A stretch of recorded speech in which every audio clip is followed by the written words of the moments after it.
High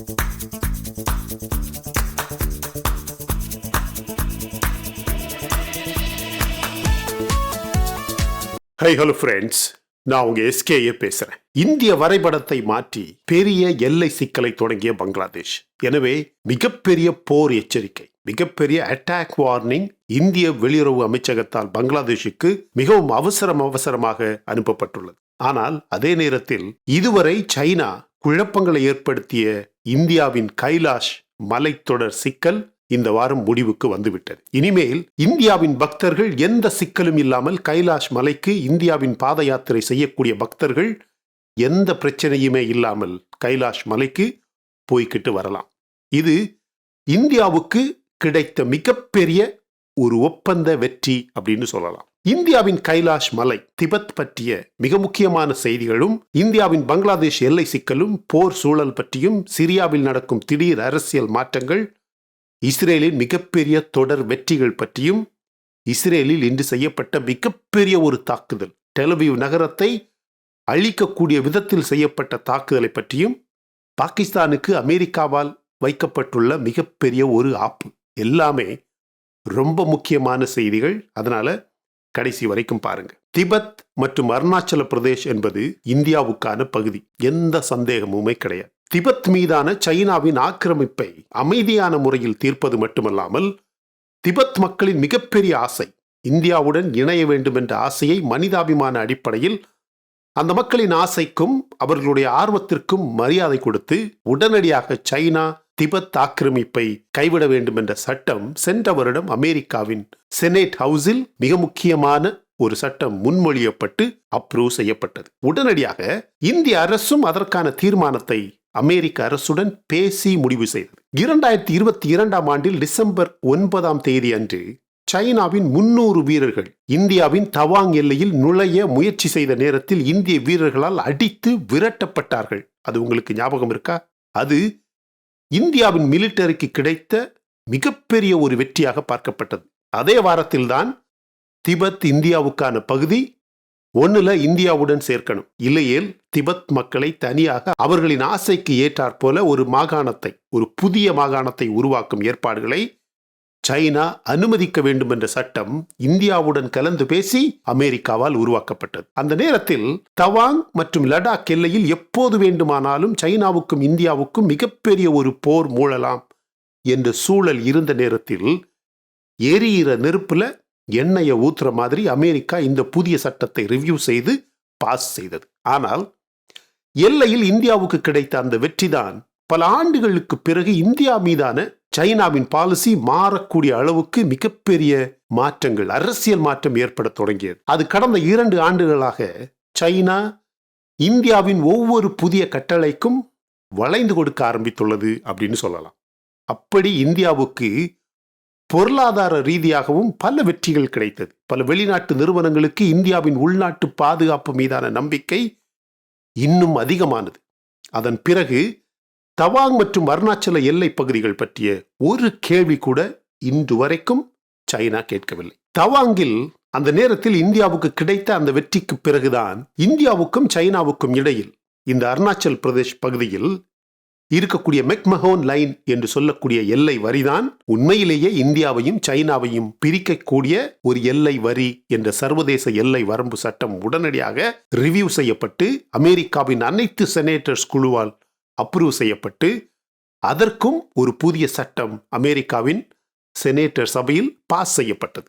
அப்போதே நான் நம்ம வீடியோவில் சொல்லியிருந்தேன், அந்த வரி மட்டுமல்ல, இந்த மெக்மஹோன் லைன் எல்லையை சர்வதேச எல்லை என்று அமெரிக்கா மற்றும் உலக நாடுகள் ரெகக்னைஸ் செய்வதனால் என்ன நடக்கப் போகிறது என்றும், இனிமேல் அருணாச்சல பிரதேஷ் சிக்கல் என்பது வரவே வராது என்றும், அதை தொடர்ந்து இந்தியாவின் லடாக், மவுண்ட் கைலாஷ், பாங்காங் சோ ஏரி, இப்படி எல்லா சிக்கலுக்கும் முடிவு வரும் என்றும், இந்த எல்லா எல்லை சிக்கலுக்கும் கண்டிப்பாக முடிவு வரும் என்றும், இதனால் சைனாவுக்கு பல புதிய சிக்கல்கள் வரும் என்றும் நம்ம அந்த வீடியோக்களில் அந்த நேரத்தில் தொடர்ந்து பேசிக்கிட்டே இருந்தோம். 2022, 23 அந்த 2 ஆண்டுகளில் அது இப்ப மொத்தமாக நடந்திருக்கு பாருங்க. பொதுவாக இந்தியாவுக்கும் சைனாவிற்கும் இடையிலான மெக்மஹோன் கோடு சைனாவால் தொடர்ந்து நிராகரிக்கப்பட்டது.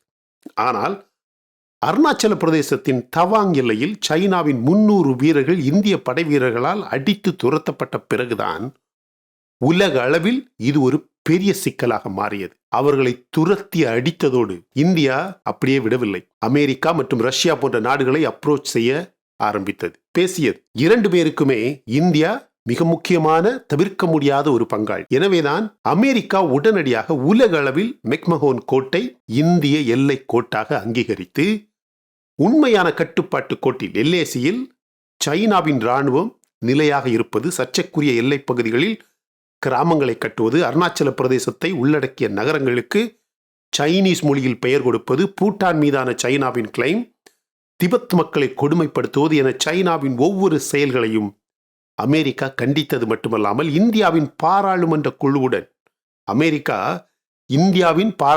குழுவுடன் ஆலோசித்து பல புதிய சட்டங்களை நிறைவேற்றியது. அப்போதே இந்தியாவுக்கு சொந்தமான கைலாஷ் மலை சிக்கல் பற்றியும் பேசப்பட்டது. 2021 ஆண்டில் இந்தியாவுக்கும் சைனாவுக்கும் இடையில் நடந்த ஒரு சில சிறிய மோதல்களின் போதே இந்தியாவின் ஆக்ரோஷமான பதிலடி, முக்கியமாக பாங்காங்சோ ஏரியாக இருந்தாலும் சரி, கைலாஷ் மலை தொடராக இருந்தாலும் சரி, ஒரு சில மிக முக்கியமான மலை தொடர்களையும் ரோந்து பகுதிகளையும் இந்தியா அந்த நேரத்தில் கைப்பற்றியது. அதை பற்றியும் நம்ம பல வீடியோக்களில் பதிவு செஞ்சிருந்தோம். அந்த மொத்த பதிலடியும் நடவடிக்கைகளும் சைனாவுக்கு நம்ப முடியாத ஒரு ஷாக்கிங், எதிர்பாராத திருப்பு முனையாக இருந்தது. அப்படி கிடைக்க ஆரம்பித்த ஒவ்வொரு வெற்றிகளுமே கடந்த 2 ஆண்டுகளாக மொத்த சைனீஸ் அரசு மற்றும் இராணுவம் இந்தியாவின் மீதான மொத்த அரசியல் நிலைப்பாட்டை கொஞ்சம் கொஞ்சமாக மாற்ற ஆரம்பித்தது. கொரோனாவுக்கு பிறகு சைனாவின் பொருளாதாரம் பெரிய அளவில் பாதிக்கப்பட்டது. கொரோனா முடிவுக்கு வந்த பிறகும் கூட சைனாவின் பொருளாதாரம் முன்னேறவில்லை. ஆனால் இந்தியாவின் பொருளாதாரம் ரொம்பவும் வேகமாக முன்னேறியது. அந்த தவாங் மோதலுக்கு பிறகு இந்தியாவில் அந்நிய நாட்டு முதலீடுகள் வந்து சொரிந்தது அப்படின்னு சொல்லலாம். ஆனால் அதிகமான நிறுவனங்கள் சைனாவை விட்டு வெளியேறியது. இந்த வருடம் முழுவதுமாக இந்தியாவுடன் சமாதான பேச்சு செய்ய சைனா பல 100 முயற்சிகளை எடுத்தது அப்படின்னு சொன்னா மிகையாகாது மை டியர் ஃப்ரெண்ட்ஸ். ஆனா அதை மிகவும் பொறுமையாக நமது நாடு இந்தியா கையாண்டது. வெயிட் என்று சொல்லி இந்தியாவுக்கான எல்லா திட்டங்களையும் முதலில் செய்தது. திடீரென இந்தியா சைனாவிடம் பல நிபந்தனைகளை, சைனா நிராகரிக்க முடியாத அளவுக்கு பல நிபந்தனைகளை முன்வைத்தது.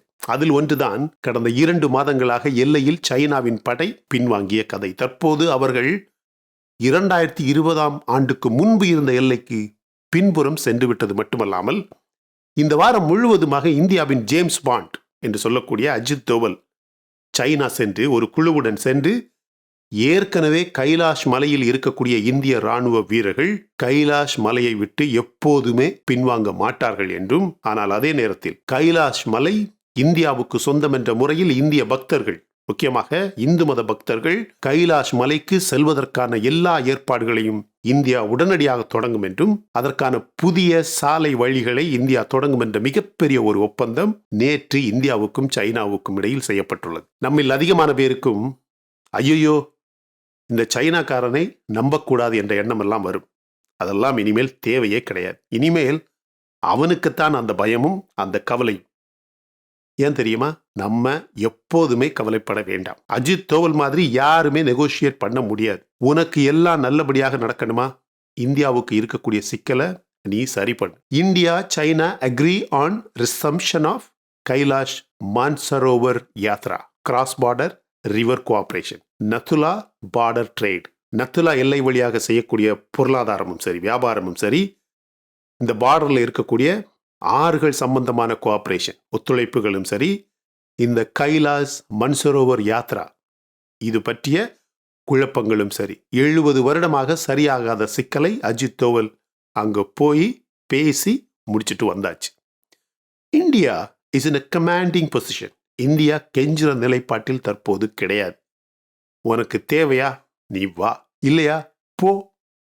ஆனா எனக்கு இருக்கக்கூடிய மிகப்பெரிய ஒரு சந்தேகம் மை டியர் ஃப்ரெண்ட்ஸ், இந்த சைனா தற்போது நேரடியாக மோத வழி இல்லாமல் இந்த பங்களாதேஷ் வழியாக சிக்கலை ஏற்படுத்த முயற்சி செய்கிறானோன்னு கொஞ்சம் தோணுது. பல வருடங்களாக பாகிஸ்தான் வழியாக இந்தியாவுக்கு எதிரான பல திட்டங்களை முயற்சி செஞ்சான்.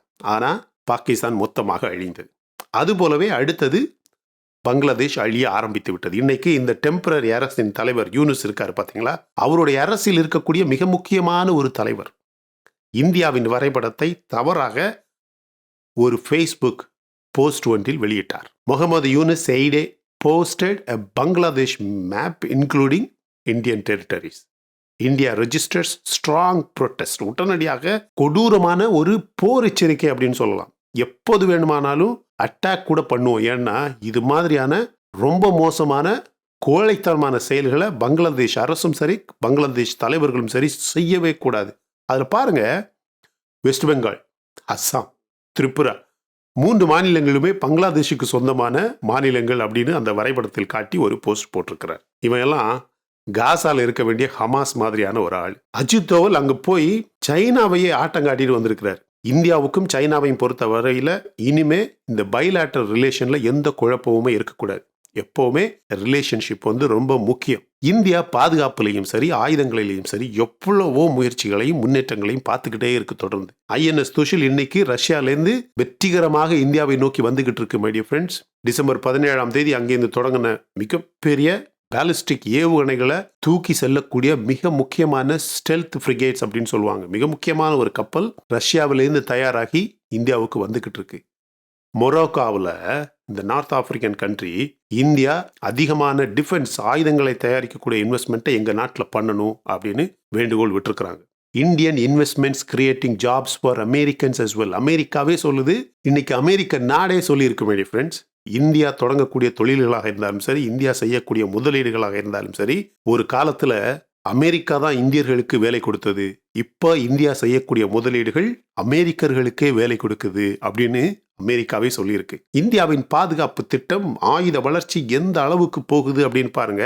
பல வருடங்களாக இந்தியாவுக்கு கொடுக்க முடியாது அப்படின்னு சொல்லிட்டு இருந்த F-35A போர் விமானத்தை அமெரிக்கா இந்தியாவுக்கு கொடுக்க முடிவு செய்து விட்டதாக.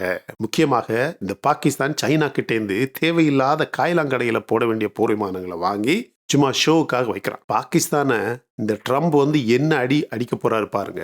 அவர் வர்றதுக்கு முன்னாடியே F-35A போர் விமானத்தை இந்தியாவுக்கு விற்பனை செய்யலாம் அப்படிங்கிற முடிவு செய்யப்பட்டுள்ளதாக மிக முக்கியமான ஒரு ரிப்போர்ட்ஸ் வெளியே வந்திருக்கு. பாருங்க, இந்தியா பொருளாதார ரீதியாகவும் சரி, ஆயுதமாக இருந்தாலும் சரி, பாதுகாப்பாக இருந்தாலும் சரி, தொழில் வளர்ச்சியாக இருந்தாலும் சரி, உங்களுக்கு ஒரு விஷயம் தெரியுமா? இந்த வருடம் இதுவரைக்கும் இந்த வெளிநாட்டில் இருக்கக்கூடிய இந்தியர்கள் இந்தியாவுக்கு பணம் அனுப்புறாங்க பாத்தீங்களா?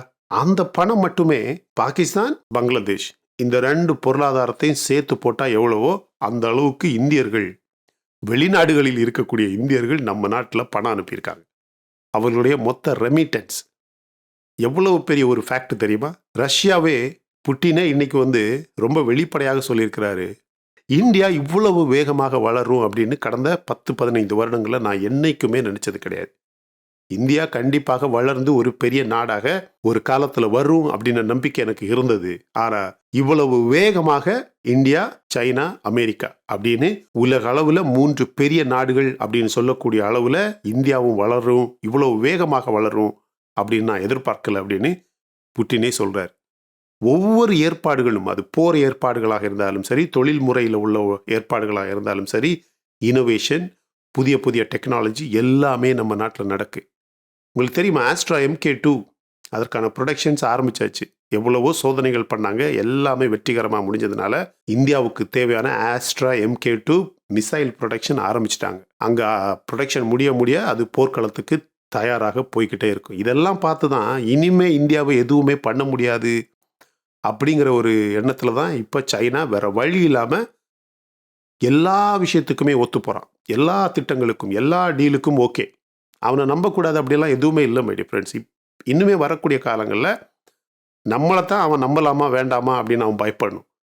பாகிஸ்தான் பல காலங்களாகவே இந்த பேலிஸ்டிக் மிசைல் ஈரான் மாதிரி தயார் பண்ணணும் அப்படின்னு ரொம்ப காலமாக ட்ரை பண்ணிட்டு இருக்கு. அமெரிக்கா முடியவே முடியாது, இந்தியா அங்கே இருக்கிற வரைக்கும் நீ பேலிஸ்டிக் மிசைல் தயார் செய்ய முடியாது அப்படின்னு பல வருடங்களாக சொல்லிட்டு இருந்துச்சு.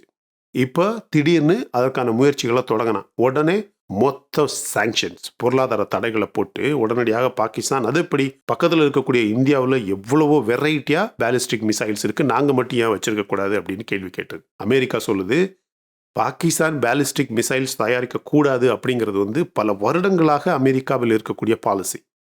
அதை கேட்காம எதையுமே சொல்லாமல் நீ பாட்டுக்கு தொடங்கினா அது எப்படி? அதனால தான் பொருளாதார தடைகள், சாதாரண பொருளாதார தடைகள் இல்லை. இனிமே அவன் வாழ்க்கையில் பேலிஸ்டிக் மிசைல் பற்றி யோசிக்கவே கூடாது. அந்த அளவுக்கு பொருளாதார தடைகளை போட்டிருக்கு. ரொம்ப முக்கியமான ஒரு விஷயம் மை டியர் ஃப்ரெண்ட்ஸ், இன்னைக்கு ஏமன்லேருந்து மிகப்பெரிய ஒரு மிசைல் வந்து இஸ்ரேலை தாக்கியிருக்கு. தாக்கிட்டு அவனே சொல்லியிருக்கிறான், the heart of Israel is no more safe. இஸ்ரேலுடைய இதயம் என்று சொல்லக்கூடிய டெலவிவ் சிட்டி, இஸ்ரேலுடைய மொத்த பொருளாதார ஹப், டெக்னாலஜிக்கல் ஹப் வந்து டெலவிவில் தான் இருக்கு my dear friends. So heart of the country Israel is no more safe அப்படின்னு ஏமனே சொல்லியிருக்கிறான். 16 பேர் காயமடைஞ்சிருக்கிறதா ரிப்போர்ட் வந்துக்கிட்டே இருக்கு. மிசைலை இன்டர்செப்ட் பண்ணியிருக்கிறாங்க, அதாவது வழி இடைமறிப்பு செஞ்சுருக்காங்க. ஆனால் இன்டர்செப்ஷன் ஃபெயில் ஆகி அந்த கிளாஸ் பீசஸ் கீழே விழும் பார்த்தீங்களா, அதில் 16 பேருக்கு காயம்பட்டிருக்கு. இது ஏதோ ஒரு பெரிய மாலில் தான் இந்த அட்டாக் நடந்தது அப்படின்னு நினைக்கிறேன். அதில் தான் 16 பேருக்கு யாருமே இதுவரைக்கும் இறக்கலை, ஆனால் 16 பேருக்கு காயம் அப்படின்னு ஒரு ரிப்போர்ட் வந்திருக்கு. இந்த ஹமாஸ், இந்த பங்களாதேஷில் இருக்கிறவனுங்க, இந்த ஹவுதி, இந்த ஹெசபல்லா, இந்த மாதிரி தீவிரவாதிகளை இனிமே உலகத்தில் யாராலையுமே மாற்ற முடியாது அப்படின்னு சொல்லலாம். உங்களுக்கு தெரியுமா, சவுதியில் உள்ள ஒருத்தன் ஜெர்மனி போய் பல வருடங்களாக அங்கேயே இருந்தவன் இப்போ இந்த ஹமாஸ் ஹவுதி போற காரணமாக காட்டி ஒரு பெரிய கிறிஸ்மஸ் செலிப்ரேஷன், அதற்கான தயாரிப்புகளை செய்யக்கூடிய மிகப்பெரிய ஒரு சந்தையில், ஒரு மார்க்கெட்டில், ஒரு திடலில் போய் ஒரு பஸ்ன்னு நினைக்கிறேன், ஒரு பஸ்ஸை ஓட்டிட்டு போய் 68 பேருக்கு காயம், மொத்த கூட்டத்திலையும் போய் ஏறிட்டான் சவுதியில் உள்ள ஒருத்தன். இவனுங்க எப்போ, எங்க, யாருக்காக, எதுக்காக தீவிரவாதிகளாக மாறுறானுங்க அப்படின்னு சொல்லவே முடிய மாட்டேங்குது மை டியர் ஃப்ரெண்ட்ஸ். இதனால தான் நான் நம்ம வீடியோவில் தொடர்ந்து சொல்றது, இவனுங்க யாரா இருந்தாலும், இப்போ சவுதியில் எல்லாம் நடக்கிற மாதிரி, நல்லா நடக்கிற மாதிரி இருக்கும், இப்போ கத்தாரில் எல்லாம் நல்லா நடக்கிற மாதிரி இருக்கும், ஆனால் இவனுங்களுக்கு வாய்ப்பு கிடைக்கும் போதெல்லாம் ஏதாவது ஒரு விதத்தில், ஏதாவது ஒரு வகையில், ஏதாவது ஒரு வழியில் தீவிரவாதத்தை செஞ்சிடறாங்க. அவன் என்ன பாடுபட்டு போட்டோம், ஆனால் கண்டிப்பாக ஏதாவது ஒரு வழியில் இவனுங்களுக்கு தண்டனை கிடச்சிக்கிட்டே தான் இருக்குது. நீங்கள் நல்லா பாருங்கள், இவனுங்க எப்போவுமே சரித்திரத்தில் சந்தோஷமாக வாழ்ந்ததா வரலாறு கிடையவே கிடையாது. அதற்கான சான்று எங்கேயுமே கிடையாது. ஆனால் இன்னைக்கு நீங்கள் எல்லாரும் ரொம்ப முக்கியமாக சந்தோஷப்பட வேண்டிய விஷயம், கைலாஷ் மவுண்ட் ஆல்மோஸ்ட் 70 வருடங்களாக இந்தியாவுக்கு இருந்த சிக்கல் மிக முக்கியமான ஒரு முடிவுக்கு வந்தாச்சு. Kailash mount belongs to India. இந்தியாவிலிருந்து யார் எந்த நேரத்தில் எந்த மாதிரியான யாத்திரைக்கு வேணும்னாலும் கைலாஷ் மவுண்ட்டுக்கு போகலாம், ஒரு பிரச்சனையுமே கிடையாது. அதற்கான அக்ரிமெண்ட் நேற்று நம்ம அஜித் தோவல் சைனா போய் செஞ்சு முடிச்சுட்டு வந்தாச்சு. சைனாவை வச்சு செஞ்சாச்சு மை டியர் ஃப்ரெண்ட்ஸ். இது உங்களுக்கு ஒரு சந்தோஷமான விஷயம் தானா இல்லையா? இன்னும் உங்களுக்கு சைனா கிட்டேருந்து என்ன வேணும் அப்படிங்கிறத கமெண்ட் செக்ஷனில் பதிவு பண்ண மறந்துடாதீங்க. ரொம்ப முக்கியமான வீடியோ, ஷேர் பண்ணுங்கள். இந்த வீடியோ பிடிச்சிருந்தா லைக் பண்ணுங்கள். இன்னும் நம்ம சேனலை நீங்கள் சப்ஸ்கிரைப் பண்ணலைன்னா மற்ற வீடியோஸ் பாருங்கள், உங்களுக்கு கண்டிப்பாக பிடிக்கும். பிடிச்சிருந்தா சப்ஸ்கிரைப் பண்ணால் போதும் my dear friends. Thank you so much my dear friends for watching all my videos and supporting my channel. Until I come back with my next awesome video, it's bye-bye from Suresh. Stay safe, stay positive, stay active and stay fit and always dream big in your life. நம்மளால் எப்போவுமே எதையுமே எங்கேயுமே சாதிக்க முடியும் அப்படின்னு நம்ம first நம்பணும் my dear friends. And as I always say, please take care of your parents at your home. உங்கள் அப்பா அம்மாவை உங்கள் வீட்டிலே வச்சு நல்ல சந்தோஷமாக பத்திரமா பார்த்துக்கங்க my dear friends, because it's very very very very important. Thank you.